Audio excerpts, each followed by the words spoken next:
என்னாகமம் 13ஆம் அதிகாரம். பொறுத்துக.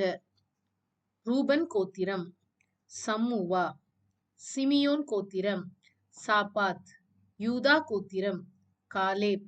இசகார் கோத்திரம் ஈகால். எப்பிராயிம் கோத்திரம் ஓசேயா. பென்யமீன் கோத்திரம் பல்தி. செபுலோன் கோத்திரம் காதியேல். மனாசே கோத்திரம் காதி. தான் கோத்திரம் அம்மியேல். ஆசேர் கோத்திரம் சேத்தூர். நப்தலி கோத்திரம் நகபி. காத் கோத்திரம் கூவேல். ஓசேயாவின் மறுபெயர் என்ன? யோசுவா. கானான் தேசத்தை சுற்றி பார்ப்பதற்கு பிரபுக்கள் போகும்போது அது என்ன காலமாய் இருந்தது?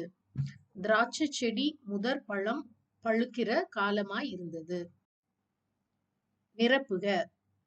அவர்கள் டேஷ் வனாந்திரம் தொடங்கி டேஷ் போகிற வழியாகிய டேஷ் தேசத்தை சுற்றி பார்த்து டேஷ் சென்று டேஷ் போனார்கள்.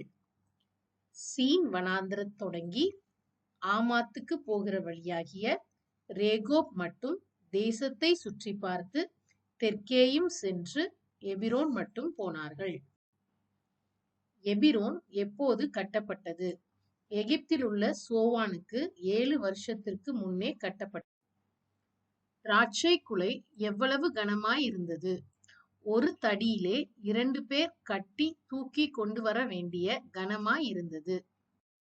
தேசத்தை சுற்றி பார்த்து எத்தனை நாட்கள் சென்ற பின்பு திரும்பினார்கள்? 40 நாட்கள். கானானியர் எங்கு குடியிருக்கிறார்கள்? கடல் அருகேயும் யோர்தான் அண்டையிலும் குடியிருக்கிறார்கள். நாம் அதை எளிதாய் ஜெயித்து கொள்ளலாம். யார் யாரிடம்? காலேப் ஜனங்களிடம். ராட்சத பிறவியான குமாரர் யார்? ஏனாக்கின் குமாரர்.